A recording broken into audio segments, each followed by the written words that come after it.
The following is a conversation with Nikachu, magic YouTuber and modern Merfolk master. Who is Nikachu MTG? Nikachu MTG. I mean, Nikachu MTG has like mutated several times, like over the years. It's now I like enjoy making what I would like to consider, some sort of like sensational content on Magic the Gathering.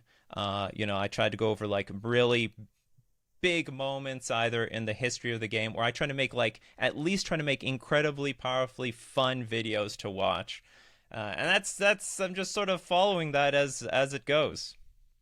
When you say sensational, you mean exceptional and not sensationalistic, or it's a combination?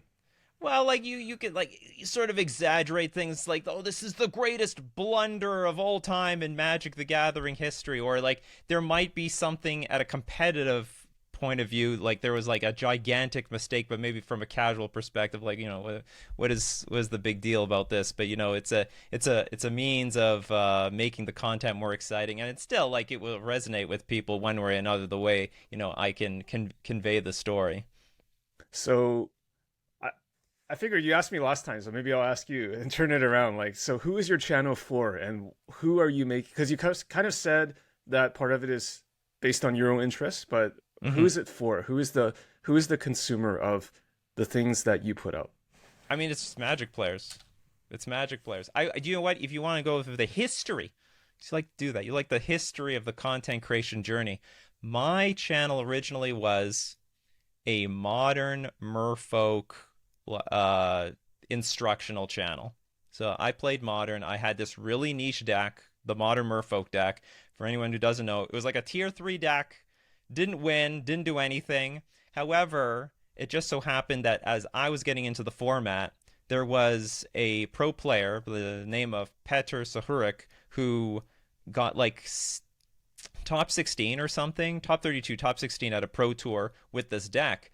And by pure coincidence, he tried to teach people in a forum, it was like MTG Salvation or something like, or yeah, one of those forums back in the day, how to play this thing. And the Merfolk community is enormous. And at the same time, I'm trying to learn the deck at the same rate.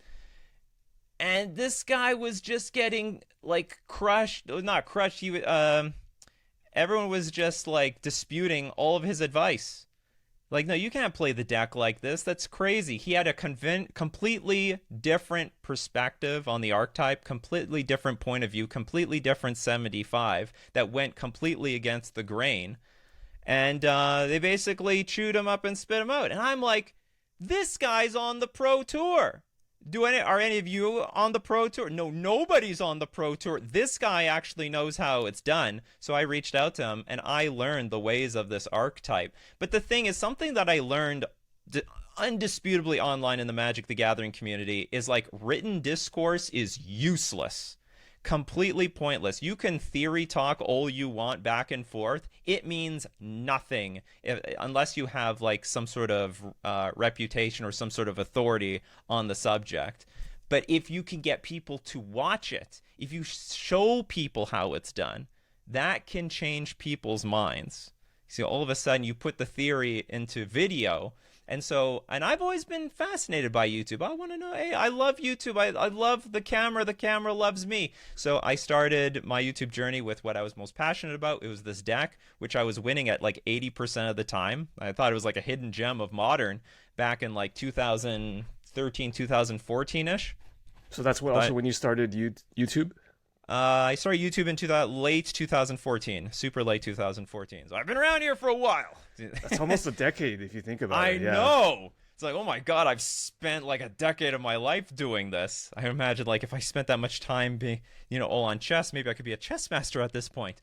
But the so I made a channel, based on, hey, this is how you play Merfolk. This is what you got to do to win. And over time, as I was playing in more open events and making day twos of Grand Prix and even top eighting one of them, and consistently getting good results both online and in paper, I became an authority on the archetype. And if you want to know how Merfolk matches up versus Tron or Burn or Death Shadow or Splinter Twin, Birthing Pod, Affinity or whatever, you can find that on my channel. And I was able to, in my opinion, relatively well articulate and show the strategy to how to play this tier 3 deck at a somewhat tier 1 level to make it a competitive deck that you could win tournaments with. And as a result of it, the modern Merfolk community were like invigorated.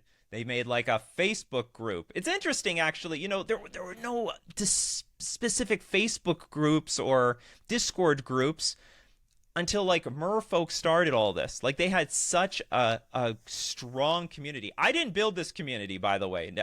Full disclaimer, the community was always there. I just showed them the way. And then once people started winning, they had such confidence. People are, as many people know, that one of the top decks foiled out in Modern are the Merfolk decks. If you go to a big event, if there's a foiled out deck, it's going to be like Goblins or Merfolk. Well, partially because, you know, I completely foiled out my Merfolk deck, and because we are devoted, and there is a community strong enough to stick with the deck thick and thin, no matter where the metagame goes, as I was doing. You know, you could feel confident buying into such an archetype for the long haul. So many different communities start up. You know, you have Facebook groups, you got a Reddit group, you've got Discords. So it grew. The community grew very, very strong and blossomed, and is still very, very strong to this day. Did you ultimately prove that your sort of assumptions work? I assume, talking about it in hindsight, it did work. You were basically saying that the video word or the video is stronger than the written word. Were you able to? I'm trying to figure out, is there a conflation thing at work where, you know, also you having good results built your credibility with your platform, or was it, and YouTube just helped accelerate that, or was it just straight up, when someone watches a video or a picture's worth 1,000 words? I don't know how much a video's worth, 10,000 if more or more compared to an article. Like, were you able to prove that? Like, I guess, how do you see that? Well, it was a combination of two. Certainly, when I started my channel, I got a lot of flack from the Merfolk community and just random people in the community too. It's like, that's not how you play Merfolk. That's not how you build a Merfolk deck. But all those people are just left in the dust. Like, I'm the only one who made this, like, kept this deck like relevant for, you know, up to a decade now. No matter what the metagame was. I would say maybe between 2018 2019 was the shakiest of my results, but outside of that, I felt like I could, this deck was relevant enough to win a tournament in any other area or era. But over time, as I built credibility, you know, all those naysayers, you know, they disappeared, and I guess people could just trust whatever I was doing, because the way I was playing the deck was very different. Like, it's a creature deck. The level 0 assumption with creature-based decks is that they're aggro decks. They have to be played really fast. You got to win. You're the beatdown player. I mean, if you aren't beating them on turn 4 or 5, then what are you doing? Whereas I took a very different approach to the deck. I look at it as more of a control deck. I want to play it slow. Fundamentally, the deck is so clunky and awkward compared to every other archetype in Modern. Why would you try to race it? Like, the fastest Merfolk kill is on turn 4, like literally turn 4, assuming you've got like a turn 1 drop, you got a Lord, another Lord, and like a 4th Lord. A nut draw. So you all the creatures need to resolve. Not a single creature can die, and also like nothing gets blocked for those 4 turns. So that's pure goldfish, right? Yeah, it's like I'm up against a complete, like some sort of wall or something. Like, I don't know, I'm up against a brick wall. That's the only way that's going to happen. So like, my approach to the deck is to like look at each Merfolk creature like it's sort of like a spell, position it against how my opponent is playing to maximize its benefit, like maximize their abilities, and chip away at my opponent like with those creatures. If they die, I don't care. I mean, it was just a random spell in my deck, and then slowly, eventually, if my opponent is close to dead, maybe I'll dump my hand on the board and go for the kill, but I have to like wait for it to be positioned like that. So when people see the deck being played so radically differently from someone who is winning with it, basically it changes their minds and their approach, ideally their approach to the deck. And by today, there are many very good players within the Merfolk community that can pilot Merfolk very, very well, like at a master level. What was it about Merfolk that made you devote a decade or more of your content career to it? Or maybe not fully now, but just in the past, like what was it? What created this devotion to Merfolk? No mechanic pun intended. Well, certainly it was the YouTube channel that made me stick to it because I mean someone can like correct me if I'm wrong, but I might have been the first person to sell sideboard guides on Patreon. If I wasn't the first, I might have been like one of the very earliest. And a lot of other creators, they told me like I inspired them to make their own Patreons based on their archetype, because they would look at my Patreon that there's 350 people supporting this guy who plays a tier 3 deck and they want his sideboard guide. Like, what? That's insane. Why don't I build my own channel on like, Jund or Blue-White Control or Death Shadow or something, and they could try to do the same thing. And so basically other people replicated the model. But the thing is, once you're like niched down like that, I'm not that I hate the deck. I love the deck actually. I mean, I am devoted. I like to, maybe I should give a little bit more background. Like I'm a chess master. Now you could play like a million openings. If you play chess at all, as in there's a, I'm not super familiar with chess. Like chess master is like there's a ranking. Like there's a you need to have a certain level to be qualified to call yourself chess master. Correct. Okay. All right. I mean, like it's a lowest level of master. Honestly, it's like it's the it's the national master rank of getting like a rating of like 2,200. But I got that title on chess.com. Damn it! So okay, I'm a master. But the point is, like, there are different approaches to playing chess where you could play many different openings and you are somewhat unpredictable, but you're not going to know those openings super well. And anyone who knows them deeply will like defeat you, even though that person will have a wide range of openings. On the other hand, I was the type of person to specialize. I like to focus. I want to have very few openings. And like, if you want to go toe to toe with me, you better know this opening better than me. And it's very unlikely because I'm hyper specialized on that one opening. And what I really love about things like Modern and Legacy is that they somewhat let you stick to a deck. A lot of people disagree, like, oh, a new card came out, they banned this, the deck is gone. Well, hey, the deck is only gone because you dumped it. I mean, if it goes from tier 1 to tier 2, a lot of people can't stand to play a tier 2 deck.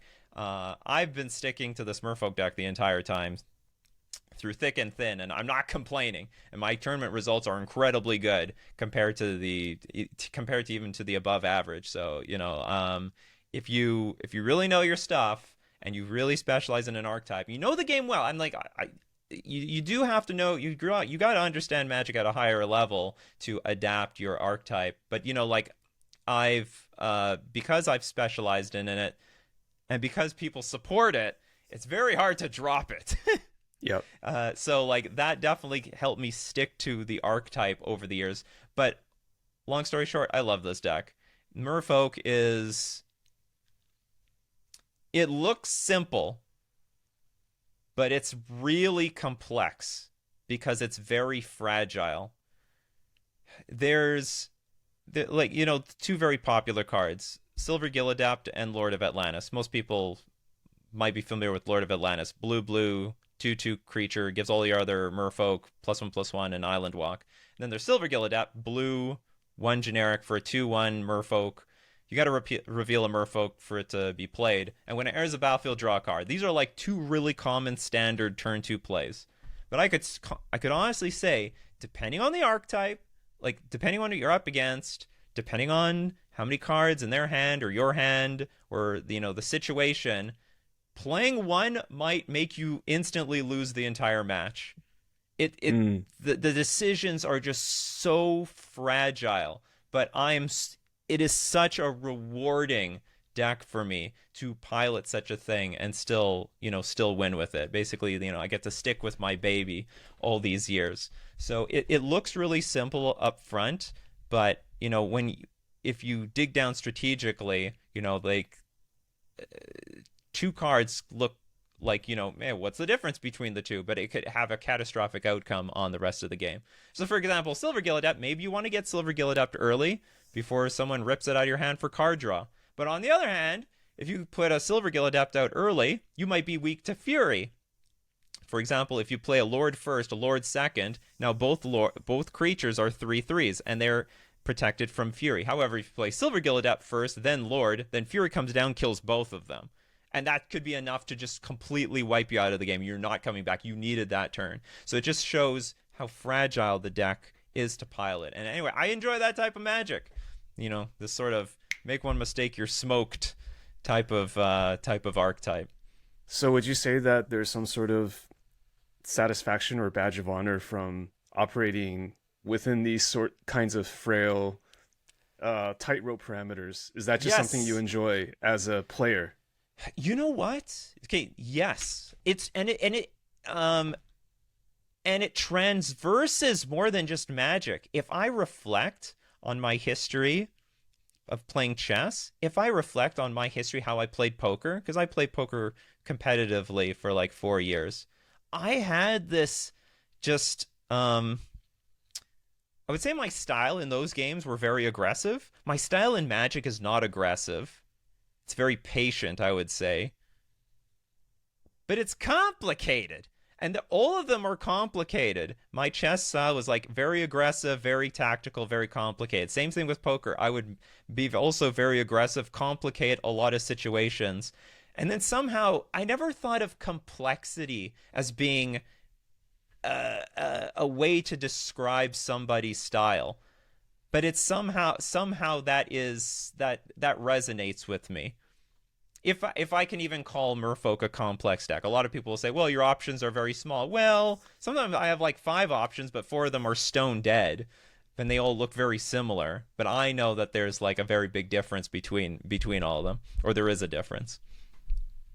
Yeah, so I also want to go back to what you said about your chess style, which is now I'll preface to say that I don't know a heck of a lot about chess. It's too bad. I'm definitely not able to have like a high level chess conversation in any shape or form. But something you said, which is interesting, is that you like to almost narrow your openings, and you like to hyper specialized in a certain style. And yes. Is that also because you feel like when you're operating in that narrow parameter or vacuum, then it's harder for people to be strictly better than you there, as opposed to making it more open-ended? I'm trying to figure that part out of what you said. Yes, although that happens in theory, but by today, it actually doesn't really happen very well in practice. And as of today, I'm actually trying to open my opening range.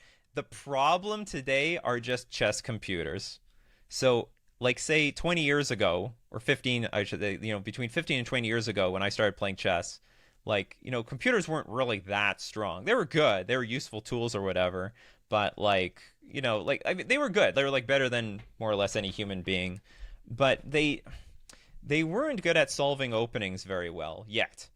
But these days, they're really good. So if anyone knows that I play, like, this one opening, and I'll go straight into it, they'll just prepare as much as they can with a computer, which will just give them a bunch of perfect as in they moves. can review what you did and yes, the moves, because, like, and then they find a counter, or they could easily find a counter. And there was a point where when I got strong enough that I mean, just people were just preparing for me like so hardcore, and it was getting really frustrating.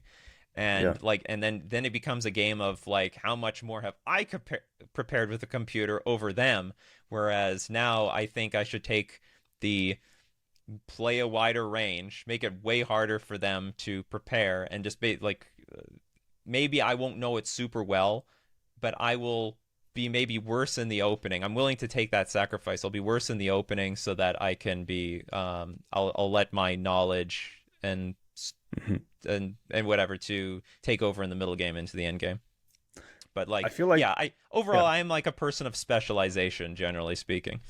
Yeah, and I think there's a bit of that in Magic too, where if Hmm. people are not prepared to play against the tier 2 or tier 3 or rogue deck, they generally would play sub-optimally, even high-level players, right? So Hmm. maybe there's also, would you say there's also a kind of satisfaction or enjoyment in you sort of creating this fog of war that maybe is difficult for someone to play against? Well, the sad thing is like Merfolk is still like mostly a creature based deck, so people by default have like a lot of answers. Like it's just a lot of removal spells, and I would say when I play chess, generally speaking, if this position is complicated, it's symmetrically complicated. If I play poker and the situation is complicated, it's symmetrically complicated. It's not like that in Magic. It's asymmetrically complicated. There are matchups where your opponent just doesn't have a whole lot of decisions and they're Right. super powerful. And then the onus is all completely on me. So like that's a one interesting weird Yep. dynamic about Magic the Gathering is the complication can be completely asymmetric, which makes it difficult. That's Anyway. that's why I stopped playing Legacy Combo. I there's so many lines as you're aware, I'm sure, and it's just I ultimately I felt like I wasn't winning. So I guess first of all, there's different people have different goals for Magic, right? Some people just enjoy playing a certain archetype, but for me, I enjoy win percentages. So Yeah. if I'm thinking about picking a deck or playing a deck, it's because it's well positioned for the meta. But it's also the fact that when I was playing combo, it just felt like too much work for what I was getting. Like there's just it's too many lines to consider, Hmm. and I just over time I think I just gravitated more towards playing decks that were, I'll just say it, simpler to play, more linear. Not control decks, but I like playing mid range, aggro, proactive strategies in the legacy format. I basically Right. like to play decks like Delver because they're just generally good. There are games where you're just kind of brainlessly making easy decisions because you just quote unquote get them. But I still prefer that to like feeling like I have full agency over every line and everything, but just feeling like the wins are harder to come about. And maybe that's just because I never quite reached maybe your level or others' levels where I became a winning enough player where I could dabble, or maybe that's why I was never quite a strong winning player. I don't know. Like it's just I don't I don't exactly know, but I guess what I'm trying to say is that over time I just kind of figured out what I like to do and what I don't like to do. Hmm. And it goes to what you're saying. There's a lot of things that were just unnecessarily complicated that I made for myself, so I just created a heuristic to let's just not do that. So, yeah, Yeah, I don't know if exactly. that connects with you in any way. So, No, no, no, but like you when we play Magic, we have to play decks that speak to us. And one good thing about Modern and Legacy is that there's such a wide variety of archetypes. There is going to be something there that's going to match our style, match the way we want to play, and maybe match your identity as a Magic player.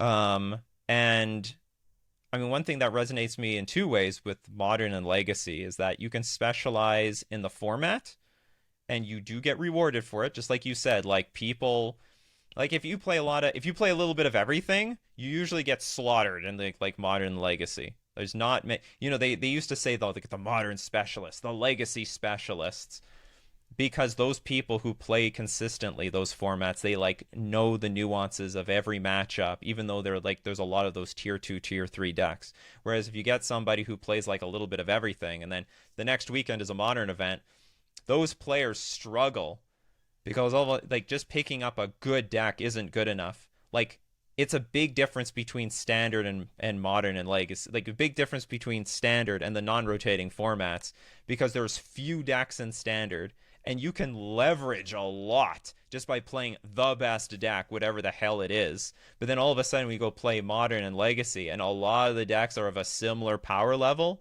Now your experience is going to be like the mirror breaker a lot of the time.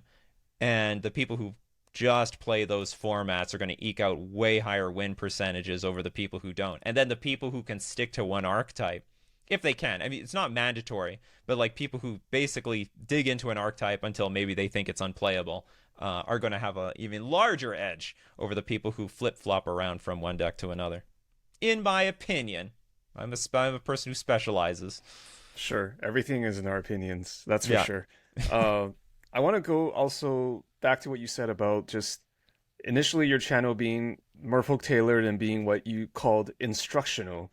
Yep. So why and how did you make that shift into something perhaps more general appeal? And like what was the timeline first of all? So how long did it be was it an instructional Merfolk channel? It's wild. I looked at the history of my videos and it's like, I was averaging like 250 to like 500 views for years. I was like, how the hell did I keep this up over and over and over again? Like, I was doing it part-time when I was in university, and I'm playing Magic anyway. Like, that's the idea.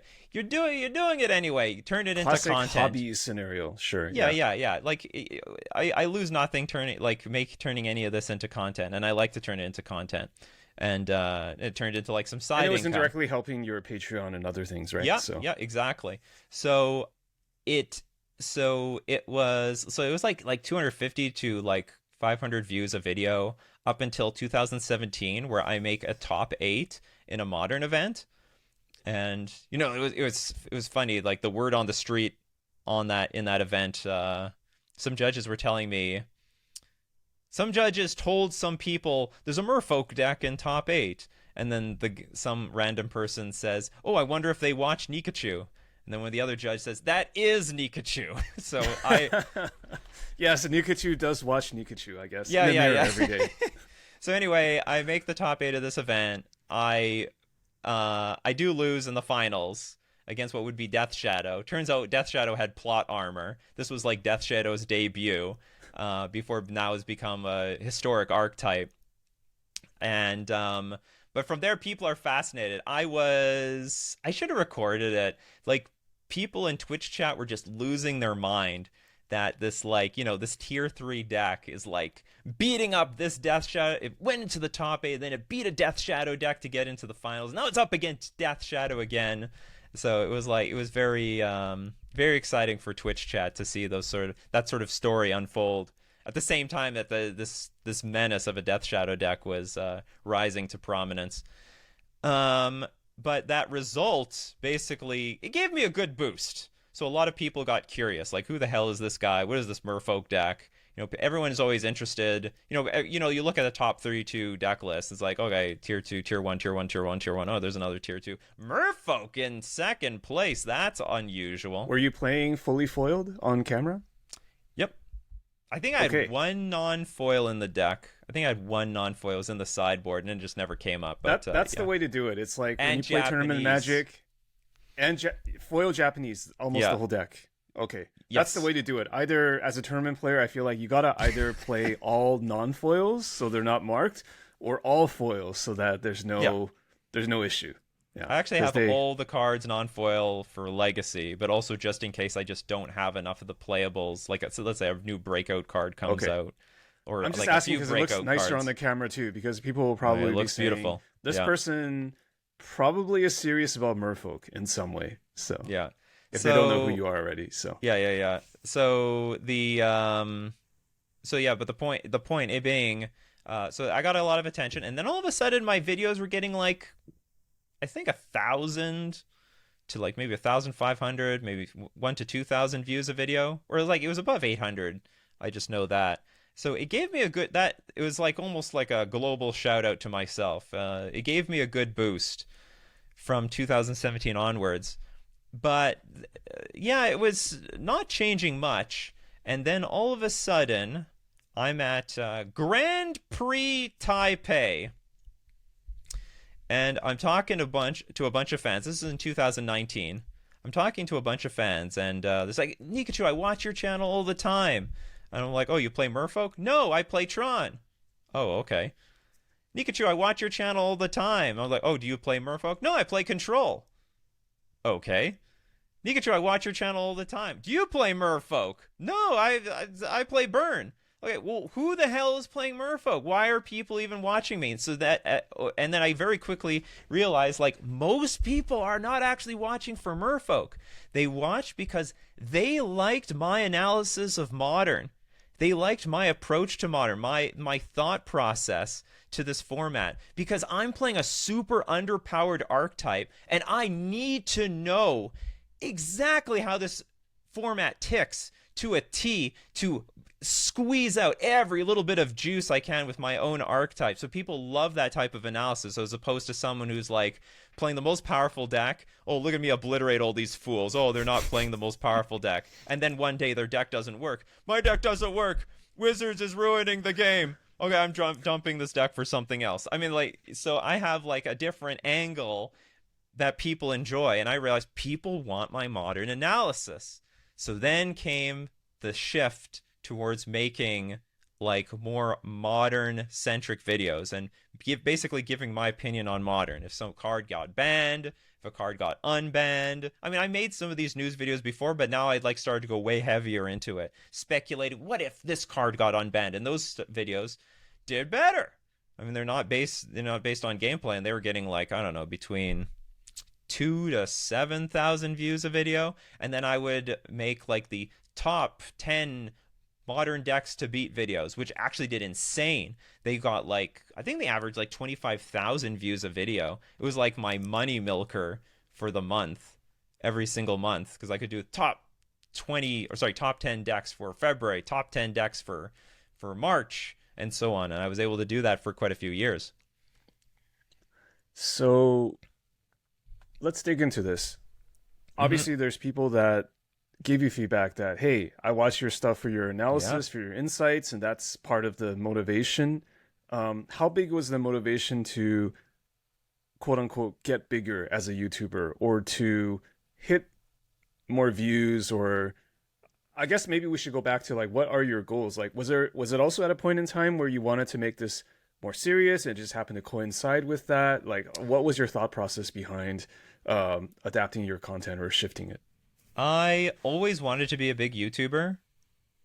I didn't know when I was going to take that move, because I knew I was in like, I could only take so much time for YouTube while I was part-time in university.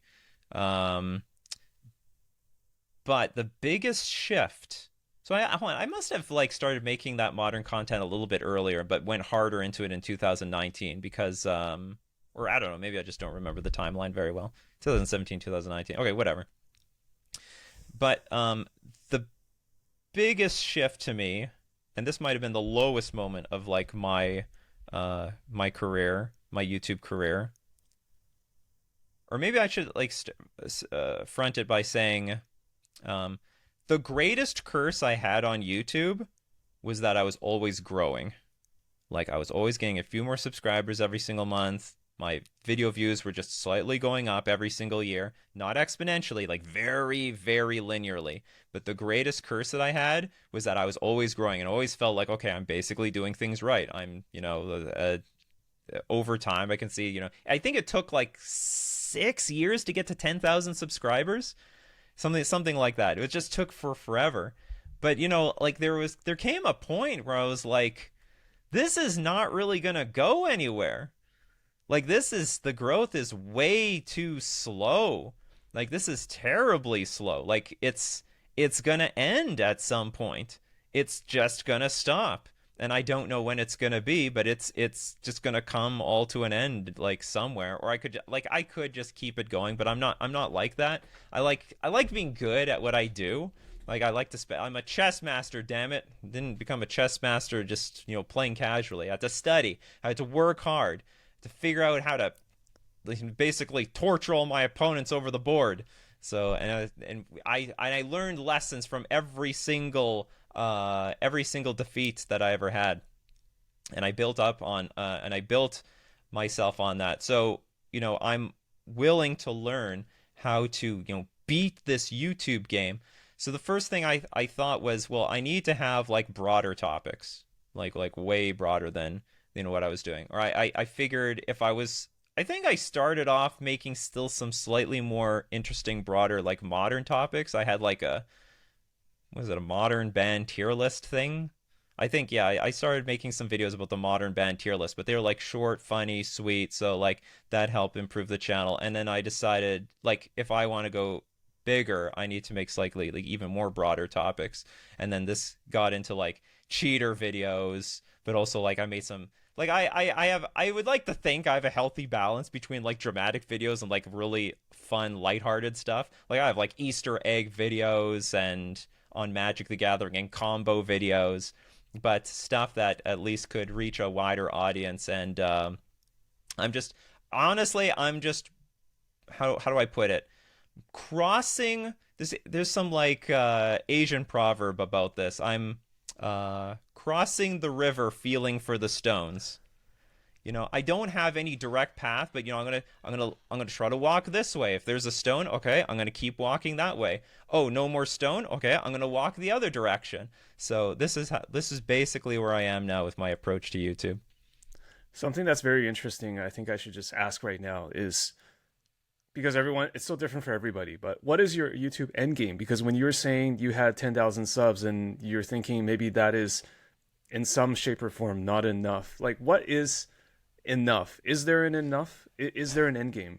In some sense, like I was just completely dumbfounded. How do these YouTubers, like when I was getting like 5,000 views a video, sometimes that 20,000 modern Dex to beat video would, you know, would do well for me. I was just wondering, how the hell do these YouTubers keep cranking out videos that get like 750,000 to a million views per video? Because like these are the people I was like looking at. How do they do that? And I would be like, my God, it would be so amazing to have like a video with a million views. And like as my videos were getting better and getting more popular, you know, I would hit 50,000. Well, this is insane. Then 100,000, then 200,000, then 500,000, then a million. And then at some point, like I got really numb to these numbers, especially once it got like to a million, which was like basically like my goal, which seemed impossible. It sounds like an insurmountable number. Yeah. Like Yeah, it's hard to even physically imagine a million people watching something, right? Mm-hmm. But like I guess in some degree, maybe I should have raised my goals even higher. There is no end game to YouTube. I mean, it's like a grind like standard. You keep doing it. And as it changes, you keep going. So there's no way to end. There's I mean, you end it when you want to stop, but uh yeah, I don't really have an end game really for YouTube. And it's just, you know, it's your job. You make videos. You take YouTube's AdSense revenue.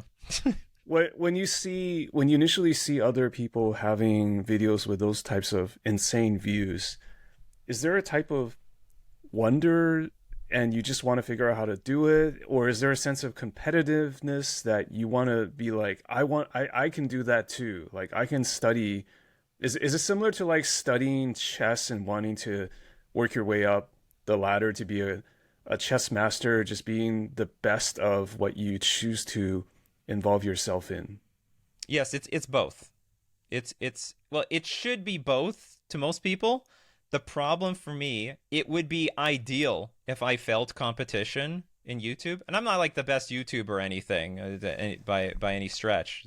And I'm a lazier YouTuber than the other MTG YouTubers, but it would be more motivating for me, like in other games, like if there was a more competitive element to it for me. But I mean, like anything in life, there is some sort of strategy. If anyone is doing it, then you can do it. In theory, I mean that's just basically how what it comes down to. I mean, like there's never a moment that like you're completely locked out of the game because new people are showing up all the time. You know, for the last 10 years, I've heard, you know, MTG content creation is saturated. Well, I've been hearing that every single year, and then every year someone new shows up, and then people are still growing. So obviously, it's not saturated the way they think it is. What is it like also to lived the last decade of competitive and Magic content in general. I feel like in 2012, 13, 14, YouTube wasn't as big of a thing for Magic. I just feel like now all my Magic consumption is, maybe it's just me too. Maybe this is some sort of bias or just Hmm. where I'm coming from. But I feel like back then, all the Magic consumption wasn't on Twitch and YouTube yet. It was still a lot of the written word. I'm wondering if, like, when you started back then making instructional content, was that almost a bit of going against the grain or kind of countercultural? Or did you ever think that you should have, did you have any points where you, I guess the question is, did you have any points back then where you doubted yourself in any way? Like where you thought maybe I should stick to non-video content or other ways to do it? No, no, I'm 100% into video. Like I love video, making videos. I actually have a film degree. No one knows this about me. I have a film degree. So like when I was very young, I loved drawing, I love art, I loved animation, and I loved making videos with like camcorders and stuff. So like I said, I love the camera. The camera loves me, and it just so happened that YouTube works so well for me because when I was in film school, it was such a heavy thing to learn. Um, like I'm sort of a lone wolf. I work better not. I mean, I can work in a team, but I think I work better outside of a team by myself. Uh, maybe I don't work best, but I think I work better. I feel better when I just work by myself, and I can do that in chess. I can do that in poker. I can do that in Magic. But when it came but in filmmaking, well, you need like someone needs to be a director, you need a camera person, you need someone with a boomstick, you need like a bunch of actors, and all of a sudden you're incredibly dependent on a lot of people. And that was like a real wake up call for me. Like this might not be for me. But by the time I graduated a long time ago, there was like this one last conference. It was almost like foreshadowing my life in some way. They said, there's this new thing that all of you need to get involved with, and it's going to change everything. And it's YouTube, where you can make any videos you want. Because they like one thing that they like taught us in film school is like you don't have as much control over your content as much as you want. If you want funding, then those whoever's There's funding a you machine you have now, to go through. yeah, whoever's funding you has a huge influence on what goes into the final cut or even what's in the script or anything like whatever you're producing. Um, but YouTube, you make basically whatever the hell you want, and also you can do it very independently. Like there's so many YouTube channels, just some person talking about latest topics and stuff, and they have like millions of subscribers, millions of views, and stuff like that. So I didn't know it at the time, but like this would mix a lot of in. This would be a great match for me, and as it has. Where was? Oh, so you started this question from, like how did Forks we? in the road. Basically, have Yeah, you considered earlier on your career trying different things, or were you just so committed and dedicated to YouTube that you were just going to try to make it work? no, no, no. I knew YouTube was always around. I always wanted to have a YouTube channel. In fact, I wanted to be a chess or poker channel, and I thought I would just start, get my feet wet with like Magic the Gathering, because that was just what I was doing most of at the time. I was just Right. most passionate about playing Magic. And for anyone who has never tried content creation, creating videos is brutally hard work. So you have to love what you're doing, love the process, or like at least love the content that you're making, because the process of turning into videos and putting on the internet is a lot of work and usually just like turns a lot of people off once they realize, oh, this is taking up too much time. Screw this, I could play more Magic. I can't believe it Um, took this much effort to make a compelling 5-minute video with a strong hook and great title and thumbnail and all that stuff, right? Yeah, so but I know what you're talking about. Like back in 2010, there would be like a lot of written content. So 2010-ish, and maybe around. So there's going to be some sort of bleed from 2010 to 2014. We're transitioning into like the streaming era, the YouTube era. But personally, I'm a terrible writer. I'm just absolute trash. I don't like writing. Some people ask me to write I articles. don't I believe said, that because how do nope. you make your videos then? I just turn the camera on and just go at it. And Seriously, then you don't have a script? You must have like an outline. Wait, Depending on the mentally you have an topic. outline? When I had like ranting discussion videos, I might have like some like I'll just have some like points that I want to go through, or make sure that like my video flows in this direction, and I just have to look at the side every so often to make sure that I'm moving in the right order. But that's about it, and the rest is just completely improvised. And these days, no, I got nothing. I just basically say whatever I want. It's not perfect. It's very slow, in fact. And I just cut out all the garbage, and then whatever you see, whatever the final product is, that's what it is. Oh, but I do have a live channel where, yeah, I can't do that. Right. So like, you see all the garbage, you see the good stuff and all the bad stuff, and I have to improvise for basically an hour. Is that why you call yourself, to use your words, like lazier compared to other YouTubers? Is that part of it, or is there? Can you explain what it means to be lazier than maybe other MTG YouTubers? I'm bad at time management. I'm like really, really, really bad at time But management. how do you know they're great at time management? I don't, but I know I'm terrible. Like that's all I can say. What do you mean by that? Just like you end up spending more or less time on videos than you would like, or what? Yes, I think I spent a lot less time, a lot less than average. I definitely spent a lot less than average than I would say like top YouTubers, because they're cranking out stuff constantly, and it's by the sounds of their schedules, like they're just constantly making stuff. And it's not like I'm even spending my time doing anything else, like making, content on Twitter or anything, making tweets. I'm doing absolutely nothing. So but like my days are like fractured out. I don't have my own personal studio. I'm like in the middle of like a living room, which is like directly connected to a kitchen. So I got like manage time with my wife, like when I can record things, and dance around her like lunch schedule. But another thing is, I like ideally like 4 to 5 hours completely uninterrupted. I don't really like to do something for 2 hours and then I have to take a break or something. So like I am the most productive if you just give me this really long stretch of uninterrupted time, which is just harder to achieve right now. Yeah, so I should record more stuff, should more edit more stuff. I think if I spent like 4 hours a day doing all this, I'd probably have like a million more videos out.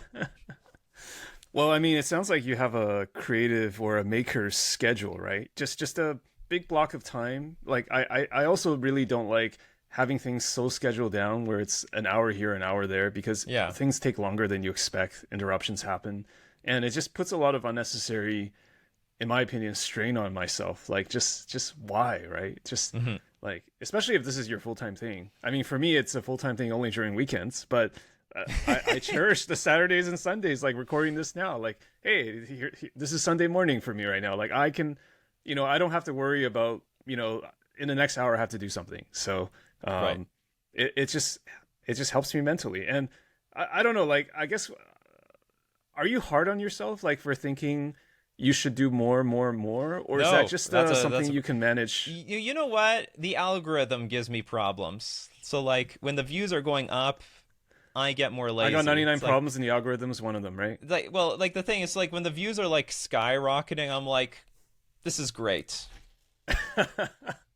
Sit I don't have back. to do anything. All these I'm done views are here. yeah, We good. and Yeah. and sometimes it can be like that for a month. Like and then the views start going down, and they're going down. It's like, okay, we got to get back And is to that work. is that Where's my pen? is that just the algorithm itself independently doing its thing, or is that Mhm. your complacency adding to it in some Both. way? You I don't could say know. both. Yeah. Yeah, I shouldn't be complacent, period. Okay, You know, so yeah, I shouldn't be complacent at like at any point. I should be just like, all right, let's aim for like 10 million views in a month or something. And I should work as hard as I can to make that happen. It's possible. I think it's possible. what is your? This is funny. I ask people like, "What's your relationship with Magic?" But I'll just ask you, "What's your relationship with the algorithm?" Oh, I have a good relationship with the algorithm. The It's a algorithm is healthy really one. it's very data centric. I mean, the only unhealthy thing is like, like I said, when things are going well, I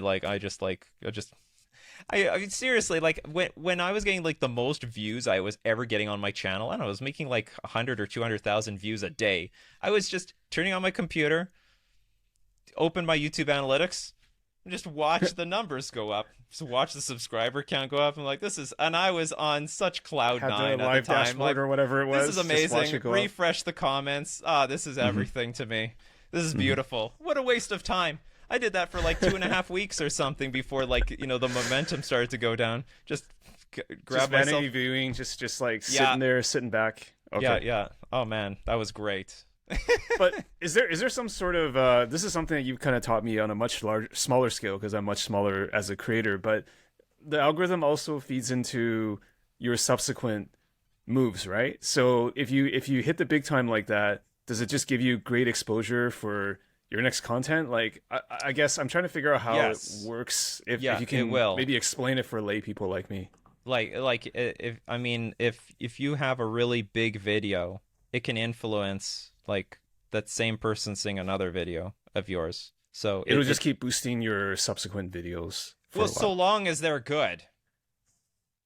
Oh, okay. It still balances with some sort of metrics like if you CTR, have a complete, like, time. you know, there's a lot of YouTube channels out there I've seen. They got like I'll see they'll have 100,000 or 1 million subscribers because of one big video, and then the rest of their videos are like 100 views, 1,000 views. Yeah. It's just the rest of the channel is stone dead. So so like, you know, they had this one great hit, you know, the one hit wonder, and then like, you know, if you don't really capitalize on that, you fail, and well, you're back down into the pits. Like, nothing's permanent. So how do you capitalize on that? I assume you want to. So when something blows up for you in terms of one of your videos, are you trying to reverse engineer and study why it worked the way it did and just try to repeat that as much as you can? I'm trying to figure out your process. I'm just going to repeat like what Mr. B said. Like your number one priority is to make great videos. You need to make, I don't want to say, you need to make awesome videos. You can't make good. You can't make like a little bit above average. You need to make amazing videos. And that is how you go insane. And that's it. You know, and I watch my, if you look at your video, and I don't want to discourage anyone from uploading anything, but like when I watch my videos, you know, I'm like, I really enjoy them. It's like, this is great. This is awesome. I'm having a lot of fun watching this thing. Maybe not all of them are like that, but like that's essentially the formula. And if you make great videos, YouTube is going to reward you for it. But if you start making stinkers, then, you know, YouTube is not going to reward you for them, because it's going to do the opposite. Because it's going to continue to show the awesome videos to the other people. What makes an awesome magic video? It's hard to articulate. It's kind of like, you know it when you see it kind of thing? Or? Something like that. You know, one thing I wanted to do when I reinvigorated my channel, I'm like, I wanted to make videos that were fun to watch. Like, you know, there's a lot of videos out there that are like, you enjoy the channel, you watch the video because, you know, it's part of your daily routine or whatever, and you enjoy it, and it's part of your life. They're part of yours, but like some sort of magic is lost in watching those types of videos. I wanted to make videos that, like, if you watch it, this is fun, like this is great, and you need to like watch another one. Like I wanted to bring like a sense of that, at least to my content when watching it.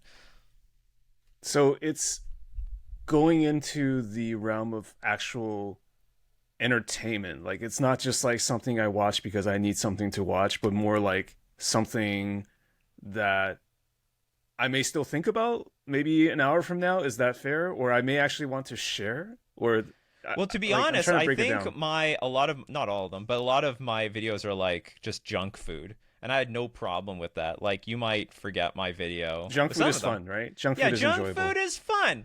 You know, I have a junk food channel. Some of them are impactful, like especially, like for example, I made a video because at my core, I'm a competitive player. Like, a lot of people think I'm a Commander player. It's like, Nikachu, you don't know anything about Commander. well, how do you not know this commander exists or any of these interactions? You're acting like a complete idiot. I'm like, I'm not a commander player.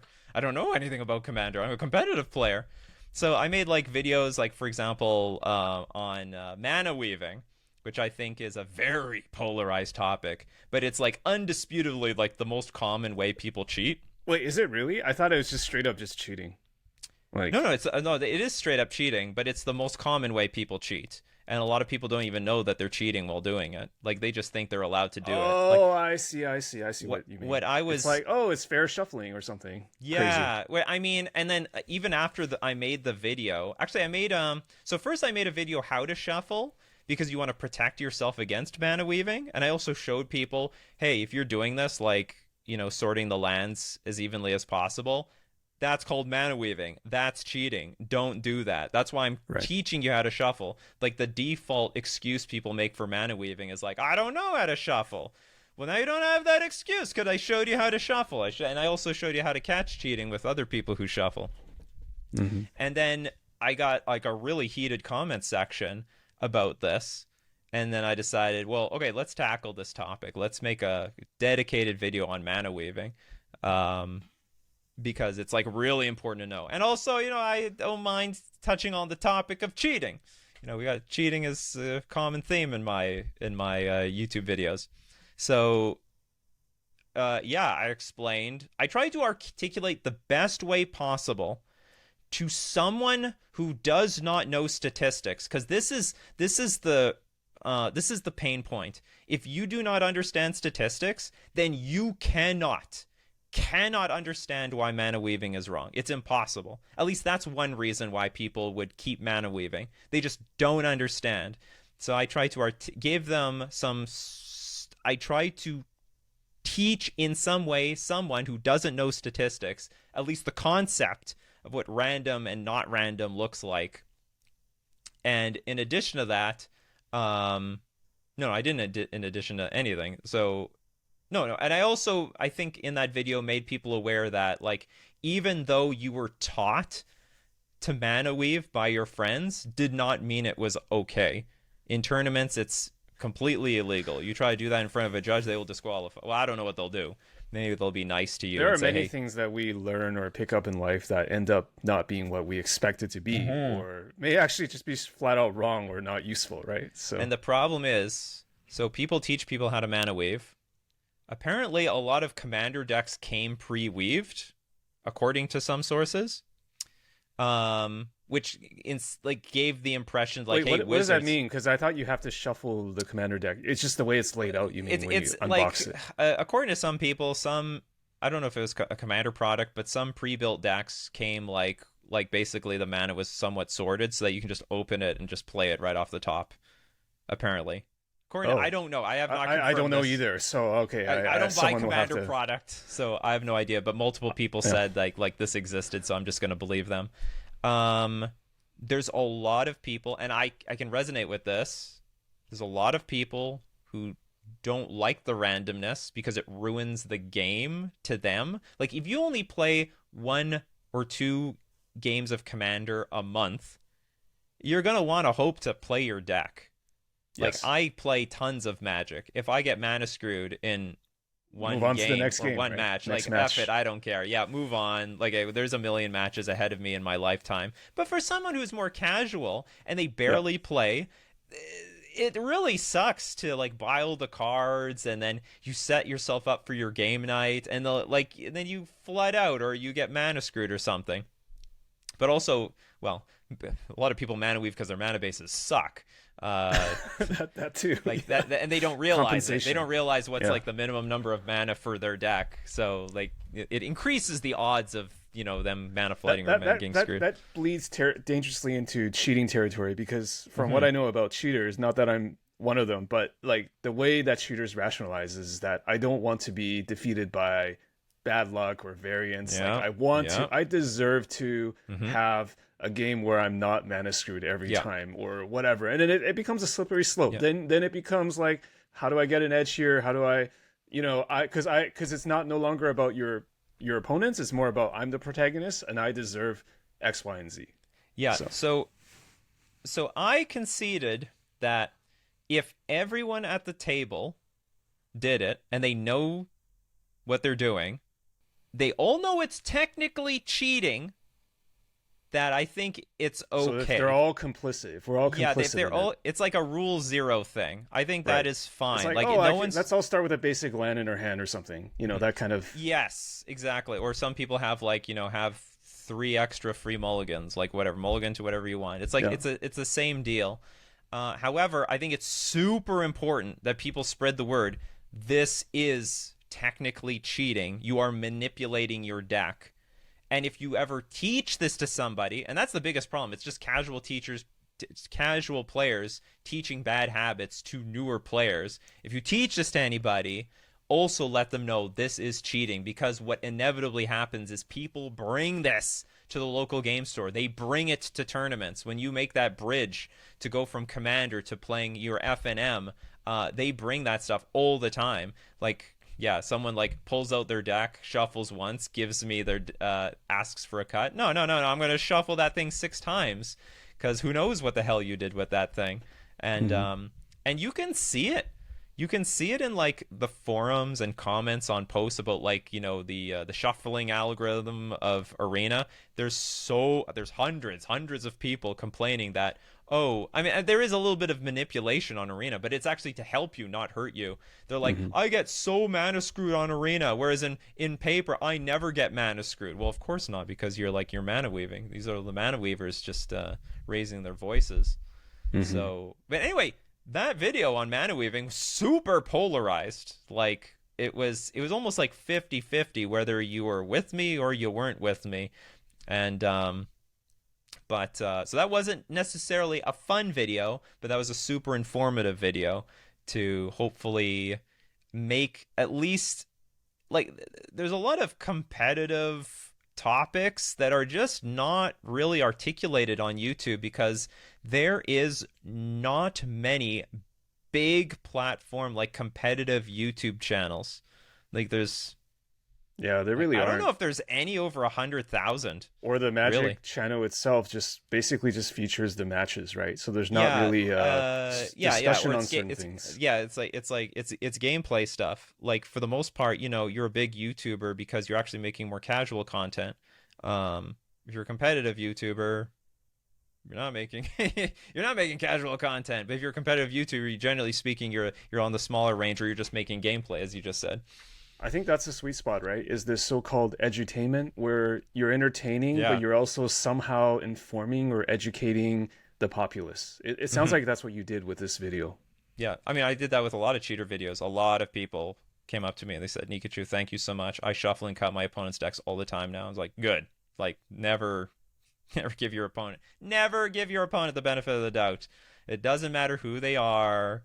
Don't give them that window to take advantage of you, and there's tons of them out there. So protect yourself. And like they like the thing is, like, a lot of them are not doing it intentionally, or I don't want to say they are doing it intentionally, but I get the sense that they just don't know what they're doing. They think they can game the system like this. Like, this is a legal thing that they can do, and if they get away with it, then great. And if they don't get away with it, well, whatever.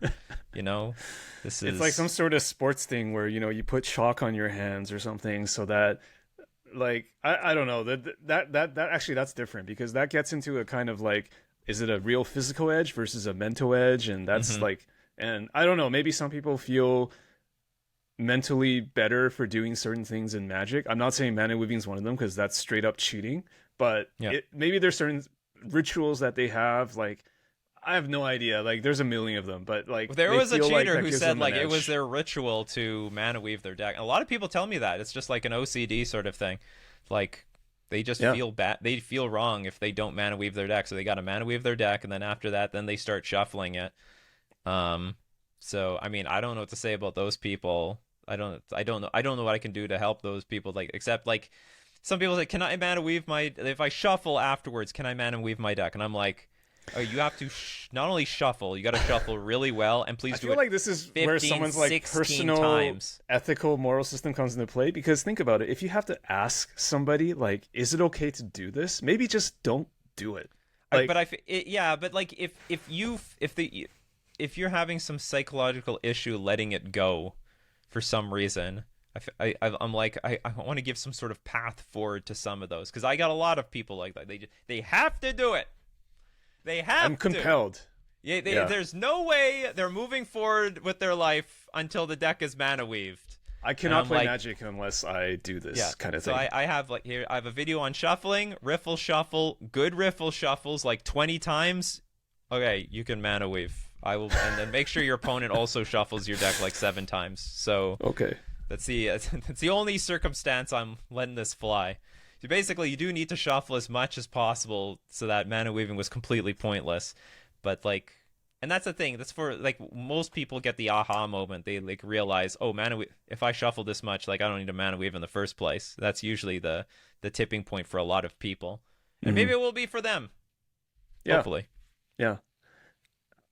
So was this the? I know you said you lived a pretty clean, non-controversy filled life as a content creator, but was this like the closest you got to getting like? Because you said it's polarizing, right? So getting Yeah. backlash or getting dissenting opinions on the internet, that kind of thing. Was this the biggest thing that happened for you in terms of so-called controversy?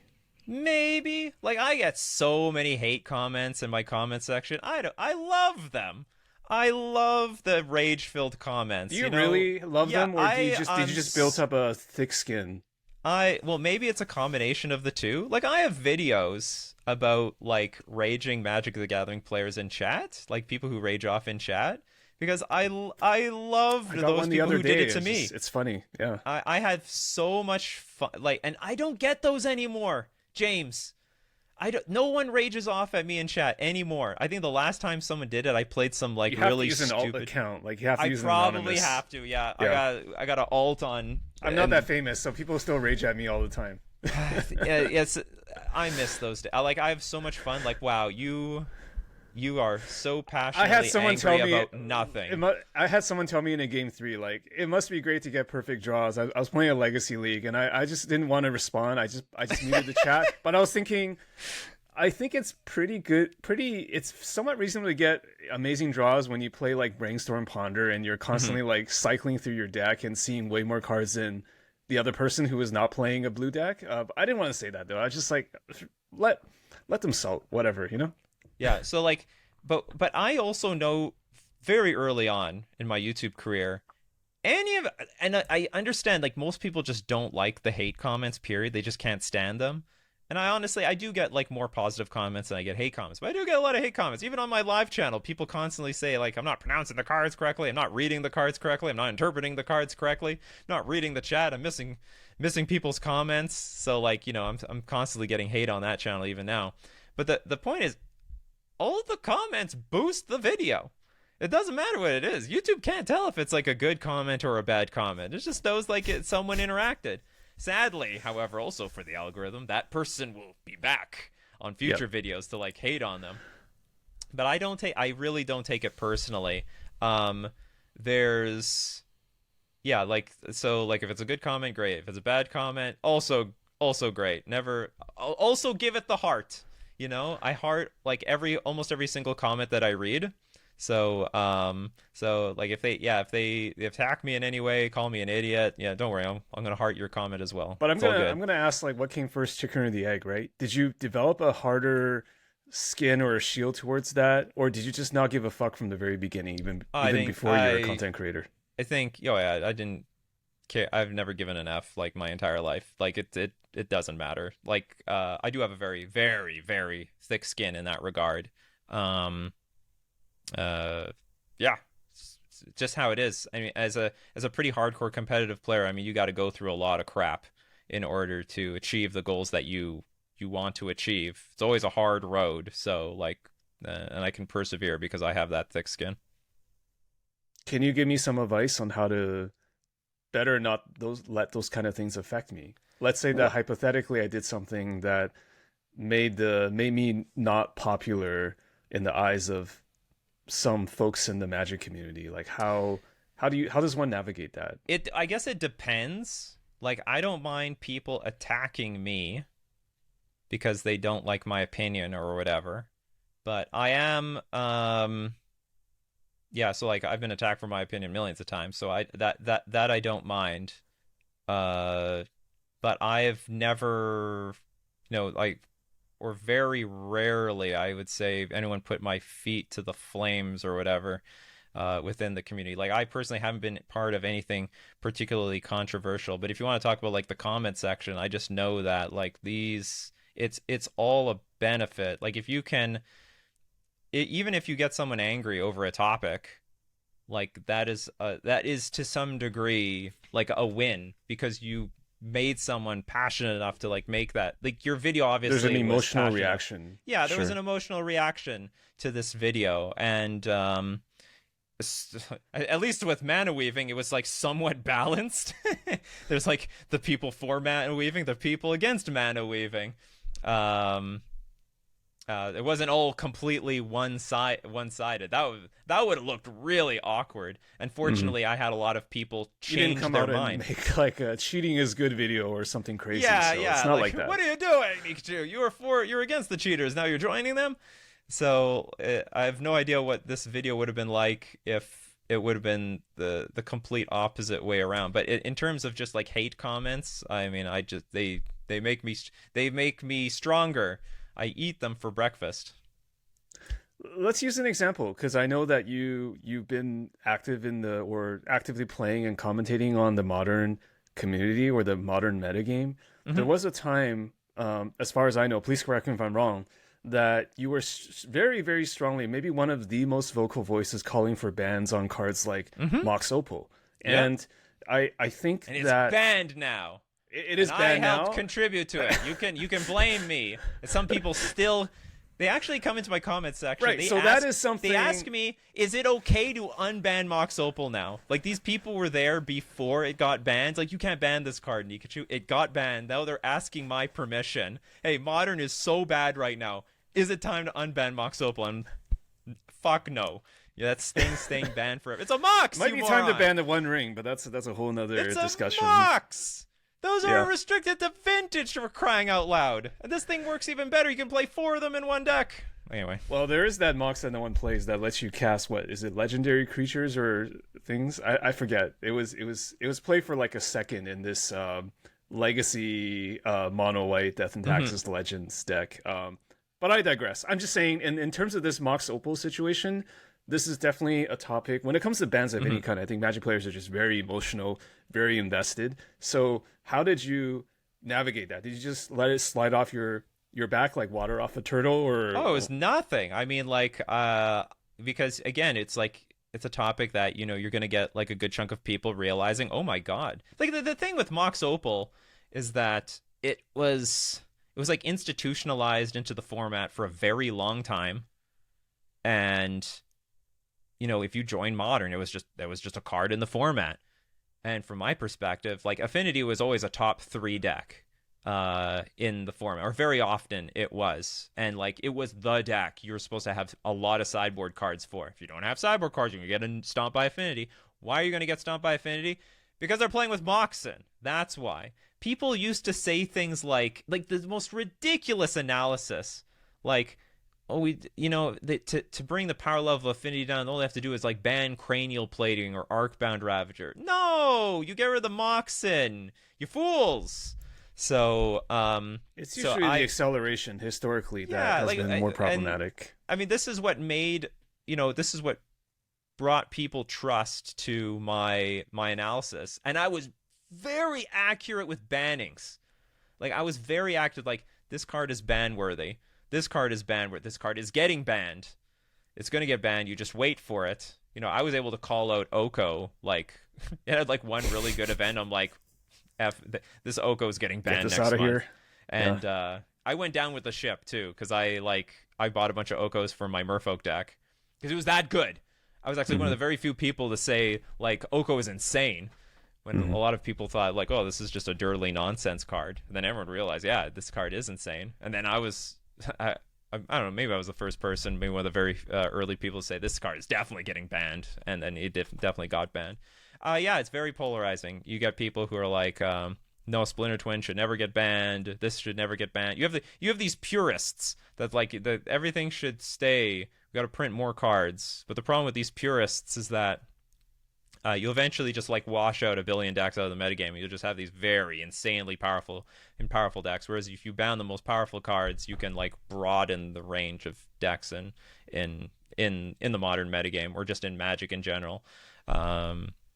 But like, yeah, I got a lot of flack. Like the affinity, like you know, so many artifact archetypes played Mox Opal, and they're just all after me. Like, I don't know what I'm doing.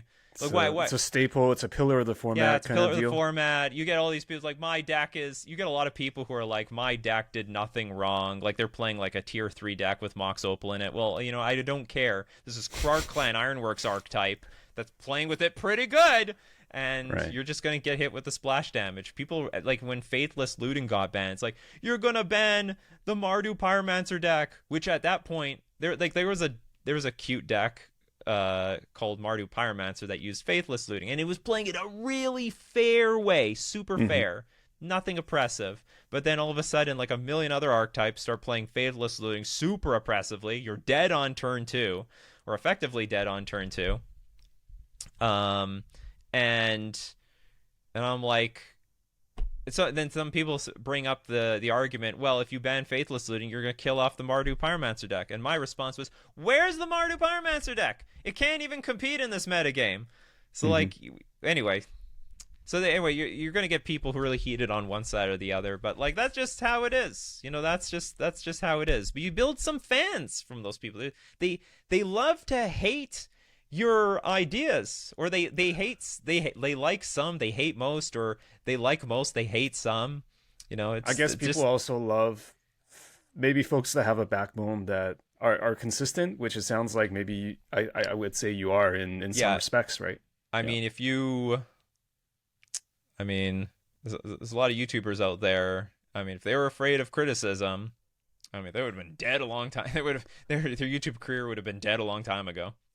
Right. Just would never have got off the ground. There's tons that you have to. I know for a lot of people, I understand, you know, one hate comment like undoes like 20 positive comments, and for that, like you do what you have to do. Some people just like block those people like crazy, or like, you know, ban them from the comment section, or they just don't read the comments. But I mean, ideally you should read the comments. But if you want to go big, you're going to be a public figure, and part of being a public figure is, you know, people are going to make random opinions about you, and some good, some bad. So there's nothing, you know, one thing that's really important to know, all the top YouTubers, no matter who you are, get haters. Doesn't matter. You could be the most cleanest, purest person in the world. They've got haters too. You cannot dodge haters. It's impossible. It's part of the job, I would say. So how do you view your platform? Like, do you feel like you have a certain mission statement or certain set of values that you want to, I don't know if it's so lofty the way I've described it that way. Maybe not lofty period, but just the way I've described, maybe it sounds a little bit too highbrow. But how do you see your platform? Maybe do you have a sense of responsibility or things that you should not do? Yeah, it's like, but it's more to do with, like, you know, how strong my channel has reached now.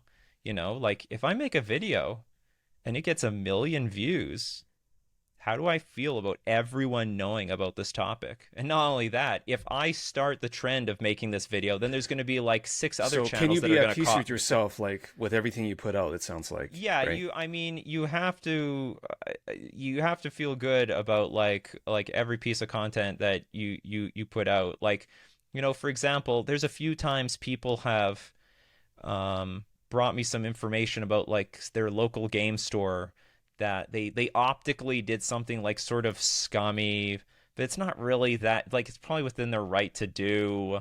It looks bad, but like they're like, maybe you'd be interested in making a video about this and bring this to justice. And I'm like, do I want to destroy this local game store's career over this video? And even if they righted the ship from there on out, I mean, like, this video would be out there for forever. So I mean, I have to like so I got it. I now think about it, you know, like, you know, these videos are sort, I mean, so long as they're up there, they're there. And yeah, anyway, so I sometimes have to double think about like certain topics. at the end of the day, you have to make still videos that resonate with you. I'm a competitive player, and I find it just insane that nothing happens to cheaters. I'm not even talking about Magic the Gathering. People have cheated tons in chess and poker. Nothing happens to these people. They don't get sued. They don't go to jail. Nothing. It is like, if you want to, the most legal way to rob this world is just commit fraud by like cheating in a game. But like the only thing we have to combat it at all is like social media. That's like the only thing we have. Bring social awareness to not only just the people but the techniques, and to help prepare people. But that's a great example. Let's say that there's some allegations or evidence about an LGS. Let's say somewhere, somewhere. I just used Yeah, the yeah, somewhere exactly. twice, but Right. let's just say in somewhereville, somewhere, country, Yeah. province, wherever, right? And let's say that hypothetically, the evidence is overwhelming. You just Mm-hmm. know beyond a shadow of a doubt that this is bad. Mm-hmm. Now, does it become a responsibility to shed light on that? Maybe it's not a video, but just to bring that out into the open. If there's something that you believe is just 100% wrong for them to do. Yeah. Yeah. Like so far, like up to this point, it's been like sort of petty. The types of things like somewhere in there. It's not like anyway. Like I said, optically they look bad, but like it's not the end of the world. But I mean, if there, I can't imagine a scenario. But there was something really really bad. Yeah, sure. Like let's end this LGS's career. If it had to be like a bad enough thing though. I feel like the line gets kind of blurred because not to make this interview about me per se, but something I've learned recently as a small creator is just that I think the best way I can say it is that I can't assume anyone knows my intentions. I Mm-hmm. can't assume that anyone knows my intent but myself. I mean, that sounds super obvious, right? I don't know Yes. your intent, you don't know mine. But I think I was going through everything with a lens of like, people are just going to assume that I'm well intentioned. Yeah. Therefore, I can do this. And it turns out, as I've learned as an idiot, that's not true. Like, you can't assume anyone knows anything. Like, your things will be taken out of context. Yes. Someone may be looking at Nikachu's video for the very first time. They don't know at all the credibility you've built as a competitive or Magic trusted voice over the past decade, and they're just going to judge you on this one thing. So I guess it's not really a question, but it's like I'm learning that as I go, and I'm just wondering like if you can share maybe this is kind of a segue, but maybe some lessons you've learned as a creator in terms of your platform and what you say and not say. Have you calibrated your voice over the years just based on experience? Yeah, I definitely learned I need to be like more charitable to everyone as possible. Like, just like some small jokes nagging at someone could be taken so hard.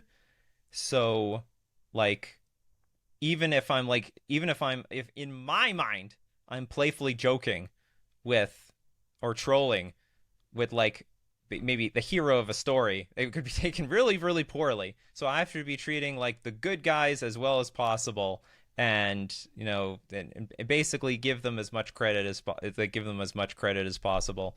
um what else can I say? How much has changed? Well, I mean, this has always been the case, but like I'll never make a video on a cheater unless I was 100% certain they cheated. Like that was very, very important to me. It's very Mm-hmm. important to my ethics. Like 99% is not good enough for me. It's got to be this person 100% cheated, because you're gonna make a video and this on this person, and like that video can like stay there for eternity. It's not the end of the world if that happens, but like I don't want to barbecue someone who's innocent, even if there's a 1% chance. So Mm. there's like a lot of people I just can't. There's no video evidence. There's a lot of reasonable doubt, and for that I just can't touch that. So I never had this problem, but this is just coming with my ethics, my ethos for my channel. Like I need to be 100% certain, at least when I'm declaring someone a cheater, like they cheated. they cheated, they got banned, they got caught. Look at all this video evidence. That's a wrap.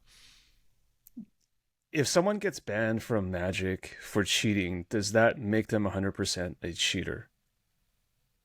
Banned from Magic for cheating. Does that make them 100% a cheater? Like, if there is some sort I of mean, like, is there punishment, any mistakes out there? yeah. I guess that's what I'm getting at because I honestly don't know. So I don't know if there are any, because it's hard. Knowing the judges, it's hard to get banned. They are insanely charitable. Like, they will let a lot of stuff slide. I guess temporary ban or permanent banning, just like if there's some sort of visible public punishment to a player, can you assume 100% that they are guilty of that, or can you only assume 99% of that and there needs to be more? I mean, if they don't resist, I would assume 100%. If they make a big statement saying, "Oh, the judge got it wrong. I'm appealing this. Somebody help me. Look, I was wrongfully accused," or whatever, and they make a really big deal out of it, then that's the only time I would get any doubt. If they get banned, you don't hear from them again, that's a cheater. Like, Okay. they've basically canceled themselves.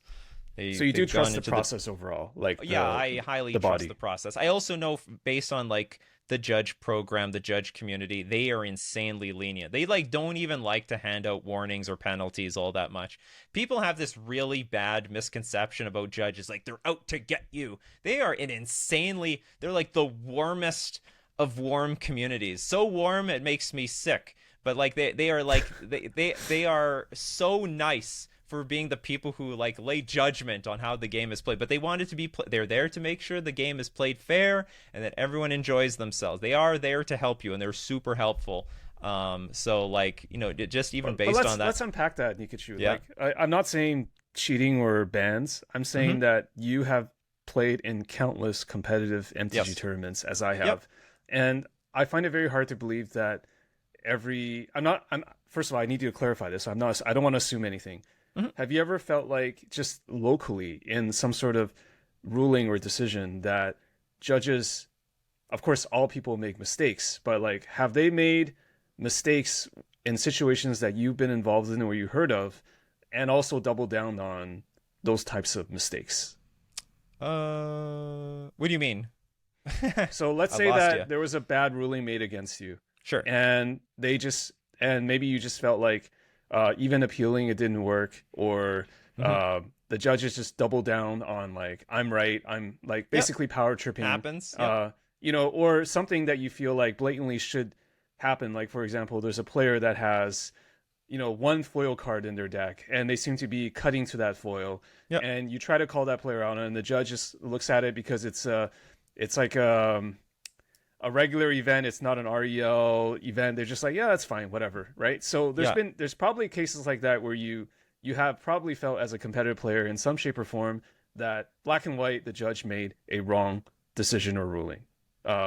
Like, when that happens, do you feel like judges, like, because I'm trying to equate what's happening locally in those kind of situations to them making like a macro decision, like, I'm going to ban a player. So can you really say that you trust the process when those kind of things happen at a local level? I think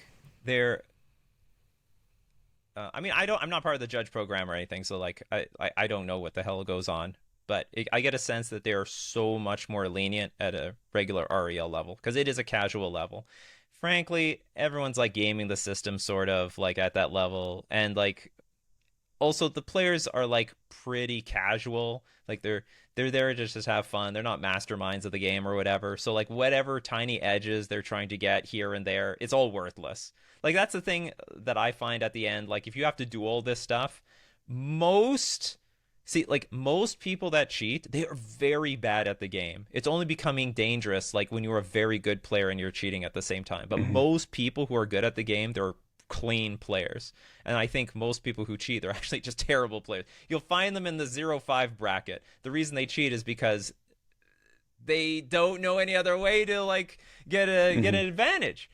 So like, and maybe the judges have some understanding at a casual level, things are very loose, and they it's more important to keep basically everyone happy when there's this person negligibly getting maybe an advantage from their foil, because the opposite end of the coin, like I'm very understanding when they're loose on the rules in regular REL. Because the alternative is like, hey, you can't play with this foil card, but this is my favorite foil card. I can't believe it. All right, well, I'm never going to play here again. And people can get really upset. It's so easy to ruin someone's entire experience for like a match that means nothing in the grand scheme of things. It means absolutely nothing. But like at a competitive level, I think not only are the judges do their jobs, they just do. You know, you play with awkward foils, they're gonna nail you. If you tell them like you suspect someone's mana weaving, they'll take a look at it, or like looking at the bottom of your deck or whatever. They'll do some investigation. But at the end of the day, like they'll do their job at a competitive level. They have like a good track record of doing that. And then if that guy with the foil is a problem, I think that guy also is more receptive that it's against the rules. They're playing in a competitive REL event. They know, they have some idea. They have some idea what they signed up for. So anyway, I do trust the judge process. I think there's very few, like I've what's it called, in terms of I've made many, I want to say like 6, 7, 8 appeals to judge calls, and I was only right once, and I was wrong all the other times. Sometimes for stupid reasons, but I was wrong all the other times. And then later the judges would just explain to me the rules. So I thought I knew the rule really, really well, or I thought the game would work this way so intuitively, but there's just this weird rule that's Magic is not intuitive. And you have to learn those one at a time. And so even by my own track record, and I'm a pretty competitive player, I was wrong most of the time that I appeal, and I'm appealing it because it's a free roll. But I personally, I really trust the judges. I think the judges are great. I'm very thankful for the judges for what they do for, like, as far as I'm concerned, very little. I mean, whatever, if they're happy, then they're happy. That's great. But it's a lot of hard work, and it's turning into a university to become a judge, because as time goes on, we're just adding more and more layers of complication to this game. I think that is, that is generally one good thing about Magic, is that there is still a kind of competitive sanctity to the game, and there's constant attempts to try to uphold, maintain, or hopefully make better over time. I think that's the only way that we can really live as competitive players, right? Because otherwise, it's just a Wild West. I mean, literally a Wild West or Wild East, depending on where you are in the world. But okay, I get that. Judge is good. Cheaters bad. Judge is good. Yes, that will be the soundbite or the clip. Although I have to be careful now with clips. You have to dig 2 hours for that clip.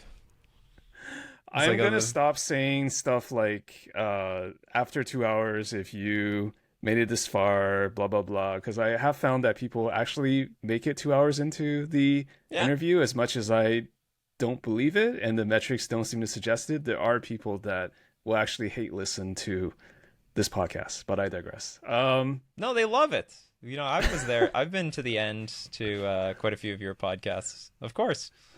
It's worth listening to. Nikachu, thank you so much for taking the time today to talk to me about your content journey. What is the best way for people to find you on the internet, or where you would like to be found? You can find me at my YouTube channels, Nikachu MTG, and also Nikachu MTG Live.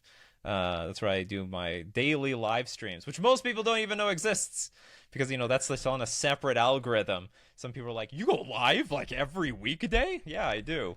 So anyway, and this is on YouTube, right? That's not also on Twitch. YouTube. Yeah, it's also on YouTube. But it's like, this is like more like very magic-y stuff. Like I don't know how to put it. I don't even know what the show is about anymore. Stuff that's not fit for your regular YouTube channel, it sounds like. That's right. And it's like all long form. It's like an hour. It's like an hour. Everything's like an hour long.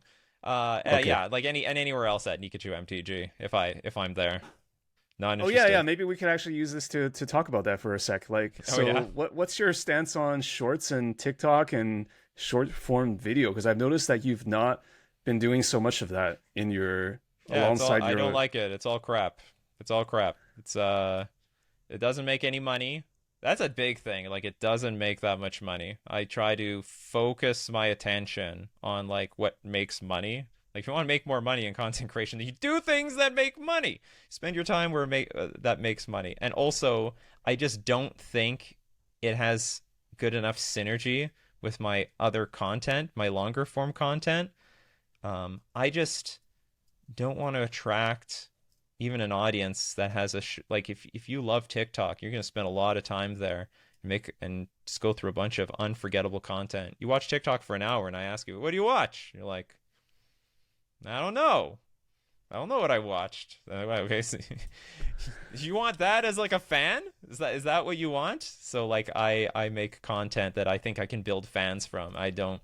I could totally be wrong, and maybe over time this is going to change. But like, I don't care about like short form content or that Devil's short advocate. form. That's a little Not too short for not me. that you need advice from me, a very small time person, but devil's advocate to this. What if you did things where the shorts are actually like a 60-second trailer for your videos? Like, let's say the mana weaving thing, you managed to cut it so that in 60 seconds you got some of the main points, and you let people to want to watch the full video because it's in the comments or at the call to action at the end. Like, would that not be still on brand and valuable for your audience, and also getting a couple more subscribers along the way? It might, but like, I think I would rather all the time that I spend cutting up my videos, I would just rather make another video.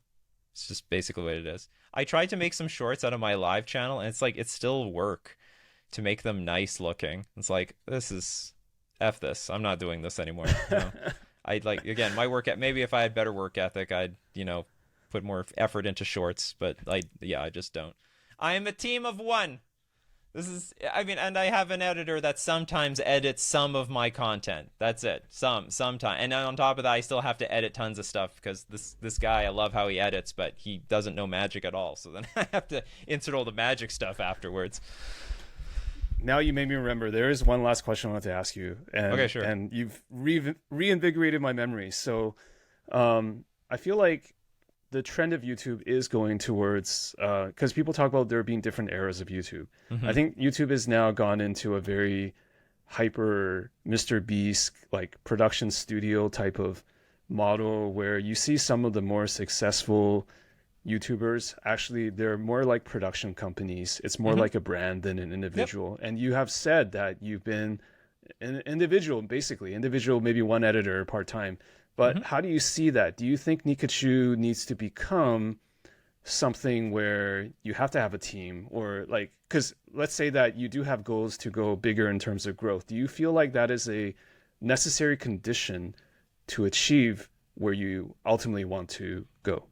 I will always admit that the team will always beat the individual. I've known this for forever. This is just the truth. But like I said, I'm like a lone wolf sort of person. This is like a big disadvantage for me. And the cool thing about YouTube is that it can still leverage the individual pretty well. Like, I don't know how much help PewDiePie got to get where he was. I also don't know how many of his subscribers are real, but there's still a lot of really big YouTubers on a very small, with like just very few people working for them. And that's like the beautiful thing about YouTube, is that you don't necessarily need the team will always help for sure. But undisputably. Although I have to admit that, like, in my personal experience with, like, say, editors, like, it's awkward.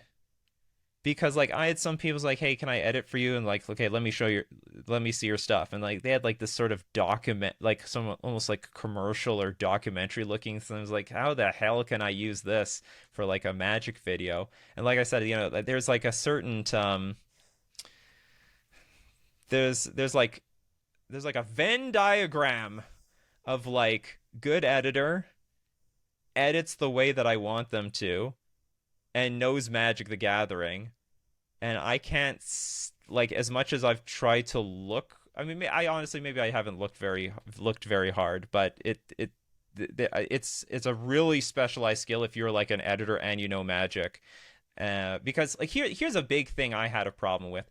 there's all sorts of jokes that I have along the way, or I know in my head how I'm going to edit this part of the video and what I'm going to zoom in. But I can't convey that constantly to the editor. They don't know anything about that. So like if you have like if you're a talking head video and they transition this over this, like that's totally fine. But there's a lot of videos that I know what I want this video to look like from beginning to end. And like I also know from as a being a film major that the editor has the most power. It's not you in front of the camera. They tell the it's story. not the script.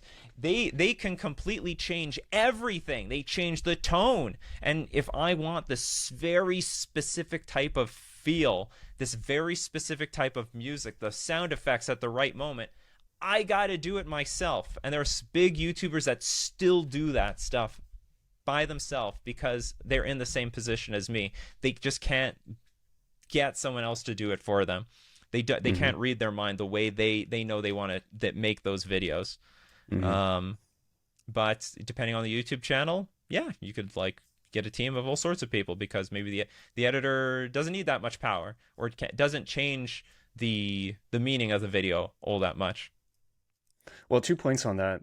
One, maybe you just haven't found your Hillier Smith. You know, Hillier Smith was the amazing editor who used to do Logan Paul's work, and he came out and branched out. And I think he talks about having a very intentional, specific process of adapting to what a creator wants and actually studying how they do the videos. And so that could be one aspect of it. And the other point I want to say is that this is maybe an area where technology could help in the future. I think in the future, maybe there is a way for AI to just scan your videos, maybe find all your memes and like figure out how to edit things, or suggest to editors to humans how they should do things. So maybe there's some things to be unlocked in the future, but I think that's a more uncertain and wider topic, right? Yeah. But it's like, again, it's really hard to get that editor that also know. There's so many beautiful editors out there, so many great editors.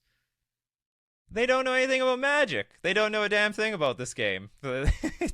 So like, that's the issue. So if they're an editor for they're pretty rare if they're an editor and they're an editor for Magic. It's like it's a pretty niche. How do I put it? It's just the intersection, that Venn diagram, as you said. Job right? description. Yeah.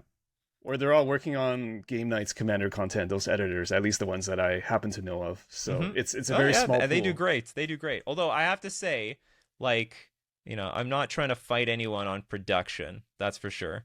Because, like, I think there's always anyone can do a lot better there, and even a lot better than me. And honestly, I love how crude YouTube is. Dude, there's got to be tons of channels everyone watches that they're so crude and cut, and like the lighting isn't that great, and you don't care because you're there for the content. You're there for the my video right now. Yeah, actually, we're watching it's this just thing. whatever. You like this because it's not super hyper amazing production. You're here for the conversation. Yes. All right. Thank you very much, Nikachu. This has been absolutely wonderful. Thank you for taking us down your content journey and also your mind and a little bit of how you think about these things. Well, you're welcome. Hope you enjoyed it. Thank you for tuning in to Humans of Magic. If you've enjoyed this episode, please hit the subscribe button below and leave a comment. That helps tell YouTube that you appreciate what I do and allows us to spread the word to other people. It goes a long way. It really does. Thank you so much, and we'll see you next time.